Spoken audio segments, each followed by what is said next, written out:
Hello everyone, welcome to the Entry app. Today we are going to do 25th June current affairs. These have been compiled by me Bhavna from different important news sources such as the Indian Express, the Hindu, PIB and all the other important news sources. All these news which we cover on a daily basis are very important from the point of view of your single day competitive entrance examination. This is an overview of today's session. We'll be starting off with national news and COVID 19 related news. This will be followed by the international news, which would be followed by important economy, banking, and business sector related news. The fourth one would be the important people in news. And in the last, we are going to do the important days and events. Let's start with the national news and the important COVID 19 related news.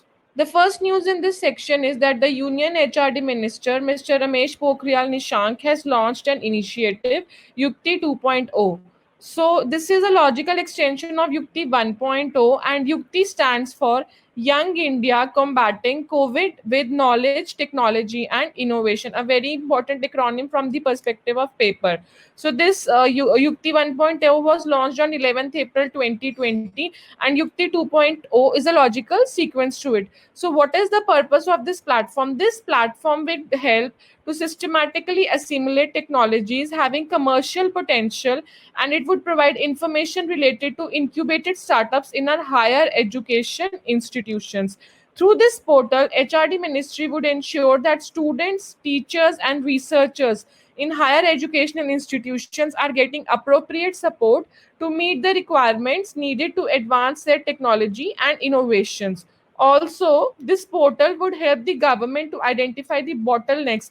Bottlenecks are the problematic areas and formulate appropriate policies to strengthen the innovation ecosystem in the country.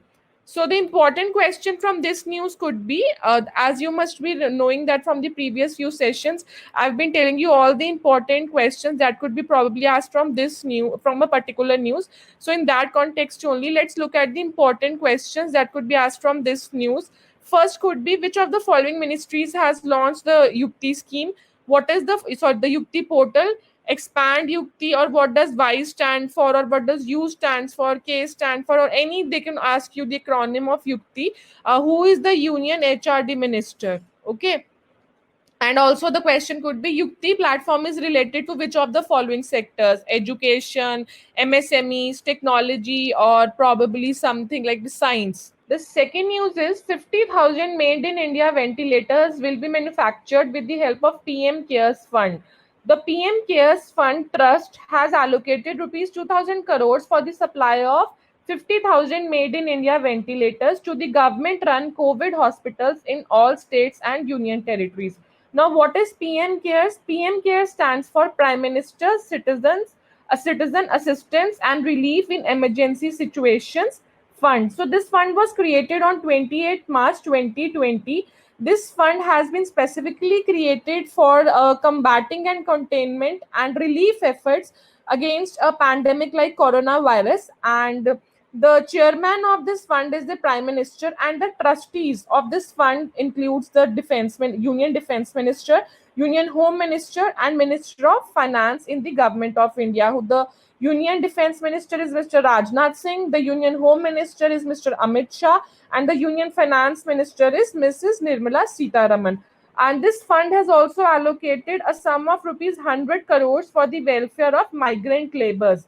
And of the 50,000 ventilators, 30,000 are being manufactured by Bharat Electronics Limited, and the remaining 20,000 are being manufactured by Agwa Healthcare, AMTZ Basic, AMTZ High End, and Allied Medical. The important questions that can be formed from this news is, how many made in India ventilators would be manufactured from the funds allocated by the from the PM CARES fund? What is the full form of PM CARES? Or who is the chairman of PM CARES? When was the fund PM CARES created? Expand PM CARES. So these are the probable questions that could be asked from this news. Also, an important question could be, which of the following is not a member of PM CARES Fund Trust?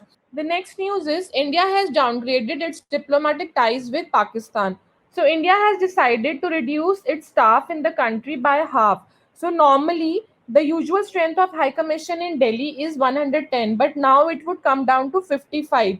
Now, this has happened after the police has expelled two staffers at High Commission in Delhi on charges of spying. So, in a kind of tit for tat reaction that followed, Pakistani security agencies had picked up two Indian Commission staffers in Islamabad, tortured them, and framed them in a false case of road accident and possession of fake currency. And India, this behavior obviously did not go well with India, because this was also a violation of the Vienna Conventions and the different bilateral agreements both the countries have signed. So India's External Affairs Ministry had also summoned Pakistan's Charge d'Affaires Syed Haider Shah and told them about India's continuing concern about the activities of the officials of his mission who have been engaged in the acts of espionage and dealing with terrorist organizations. So the acts of espionage is basically spying. So the last time India had downgraded its diplomatic ties by asking Pakistan to reduce the staff strength in its High Commission was after a parliament attack had taken place in India in December 2001. However, Pakistan had downgraded diplomatic ties by expelling the Indian High Commissioner in Islamabad following India's decision to withdraw special status to Jammu and Kashmir in August last year. So the important questions from this news could be: who is the Pakistan's charge d'affaires, and when was the last time did India downgrade its diplomatic ties with Pakistan? Also, under which international convention has India downgraded its diplomatic ties with Pakistan? Again, a very important news. Ayush Ministry has asked Baba Ramdev to explain his claims regarding the COVID-19 medicine that has been launched by Patanjali Ayurved Limited. So, Patanjali Ayurved Limited has launched Coronal Tablet and Swasri Vati, which the company claims to be the first Ayurvedic medicine to cure COVID-19. So the company has claimed that medicine had shown 100% favorable results during the clinical trials on COVID-19 patients. However, the Ayush Ministry has sought details about this medicine and has asked Patanjali and Ramdev to stop advertising such claims under the Drugs and Magic Remedies Objectionable Advertisement Act 1954. So Patanjali and Yoga Guru Ramdev have been asked to stop advertising and publicizing claims till the time the medicines have been duly examined and the details of the medicines have been studied. Now, what does Ayush as an acronym stands for? So, Ayush is Ayurveda, Yoga, and Naturopathy, Unani, Siddha, and Homeopathy. So, there's a ministry for this thing which is known as the Ayush Ministry or Ministry of Ayush, and it is headed by a Minister of State and which is currently being held by Shripad Yeso Nayak. So the important questions from this news could be: expand Ayush, who is the Union Ayush Ministry, who heads the Union Ayush Ministry, which company has claimed to launch the 100% Ayurvedic medicine for COVID-19, and what are the names of the medicine that have been launched by Patanjali Ayurved Limited. The next news is that IIT Mumbai has developed Dhruva. Now, what is this Dhruva? Dhruva is a homegrown receiver chip that can be used in smartphones and navigation devices to find location and routes within the country. Dhruva will receive signal from India's NAVIC group of navigation satellite as well as the US Global Positioning System based satellites to determine these accurately under all weather conditions. Now, what is this NAVIC? NAVIC stands for Navigation with Indian Constellation. It is India's geopositioning system designed by ISRO to provide accurate positioning within the country. So Dhruva is a radio frequency receiver chip which was designed in 18 months by students and researchers at IIT Mumbai. It can receive in multiple frequency bands and handle weak signals. So the important questions could be: which of the following has developed Dhruva? Or what is the name of the homegrown receiver chip developed by IIT Mumbai students? What is the full form of NAVIC? So NAVIC is also, you can also call it as the Indian Regional Navigation Satellite System. Which of the following has developed NAVIC? And the answer is ISRO. And what is ISRO? What does ISRO stands for? It is the Indian Space Research Organization. It is headquartered in Bangalore, Karnataka, and its chairman is K. Sivan. Now we'll be doing the important international news. So this news says that China has launched the final satellite in GPS-like BeiDou system. China has launched final satellite in its Beidou constellation that emulates and may seek to compete with the US global positioning system, marking a further step in country's advance as a major space power. So Beidou, what is Beidou system? So Beidou is basically a navigation satellite system of China. So this is the final satellite in the third generation Beidou satellites, and these have been designed to provide positioning, navigation, and timing services globally. It is actually eyeing to join the US GPS, which is the global positioning system, Russia's GLONASS, and European Galileo system in providing global PNT coverage. The first Beidou satellite was launched by China in 2000 for testing and domestic service. Now, what is GLONASS? So GLONASS is Russia's navigation system, and it stands for Global Navigation Satellite System. Currently, it is the third generation Beidou system, of which the final satellite has been launched. There are about 35 satellites in the third generation Beidou system of China, and the third generation Beidou system was actually launched in 2015. Okay, and with this, the important question of this from this news could be, which country has launched the Beidou navigation system? How many satellites form a part of the third generation Beidou navigation system of China? And GPS is a navigation system of which country? GLONASS is a navigation system developed by which country? And what is India's navigation system known as? Okay, now we'll be studying the important economy, banking, and business related news. So this news says that the Adani Power would acquire US-based AES stake in Odisha power plant. Adani Power has signed a definitive agreements with US-based AES Corporation to acquire approximately 49% stake in 1740 megawatts Banharpali thermal power plant in Odisha. The remaining 51% of the plant stays to remain with the Odisha government. So direct question could be, which company has acquired almost 49% stake in the Banharpali thermal power plant? Where is the Banharpali thermal power plant situated? And the next question probably could be, which of the following companies have given away their 49% stake to Adani Power in the Banharpali thermal power plant? The next news is a quick fact that says Karnataka Bank has launched KBL Micro Mitra for micro enterprises. Karnataka Bank has launched a new product, KBL Micro Mitra, where financial assistance of rupees 10 lakhs would be provided to the micro manufacturing and services enterprises, either for working capital or investment purposes. So this facility comes with a simplified procedure and a competitive rate of interest. So direct question could be, which bank has launched KBL Micro Mitra for micro enterprises? So the next news says that RBI has extended rupees 50,000 crore special liquidity facility to Yes Bank for 3 more months.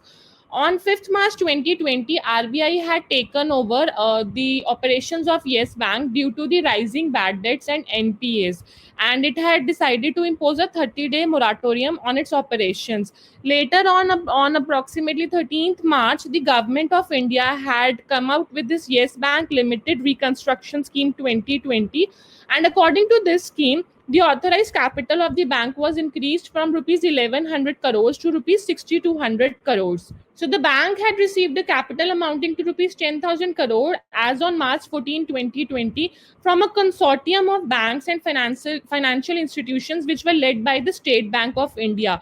So State Bank of India is required to hold 49% with a minimum holding of 26% in the bank, subject to a 3-year lock-in. Other investors are subject to a 3-year lock-in for 75% of the investors they make in the bank. Some of the other investors include the ICICI Bank, the HDFC Bank, the Axis Bank, Kotak Mahindra Bank, Rakesh Jhunjhunwala, Radhakrishnan Damani, and Azim Premji Trust. Also, Prashant Kumar was made the MD and CEO of the bank during this time, and the bank is headquartered in Mumbai. The important questions from this news could be, first of all, who is the CEO and MD of the Yes Bank, which is the bank that is leading the consortium that has provided the rescue operations for the Yes Bank, and how much special liquidity facility has been extended by the RBI, what is the minimum lock-in period for SBI, and up to what percent of Yes Bank's holding will be held by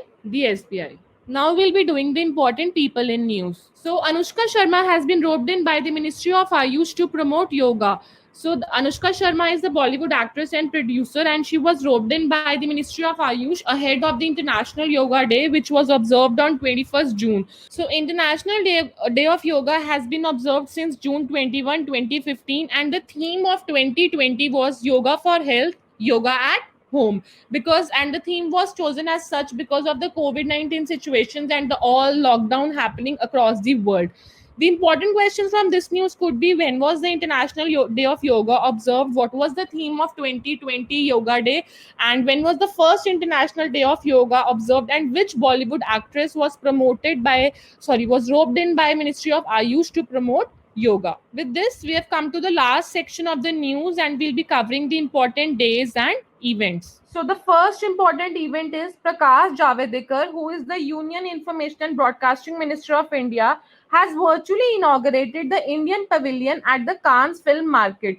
So this is actually a virtual film market which include virtual pavilions for institutions such as film funds and filming boards from across the globe, as well as virtual booths for sale companies to screen their projects in work and connect with the buyers. So Cannes Film Festival is a very famous international festival that used to happen every year, but it did not take place this year because of the coronavirus pandemic.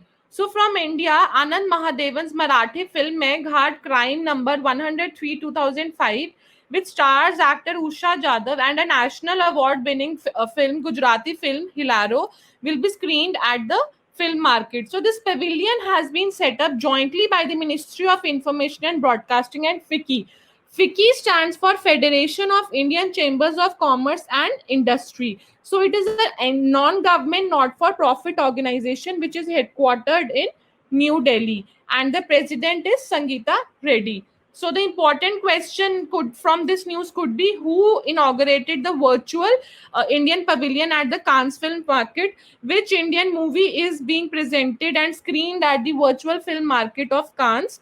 And what could be the who is the Union Minister of Information and Broadcasting? So we come to the last section of the news, that is the important international day, and it is 25th June. It is observed as the day of seafarer, and seafarer is someone who works or travels on a boat or ship on the sea.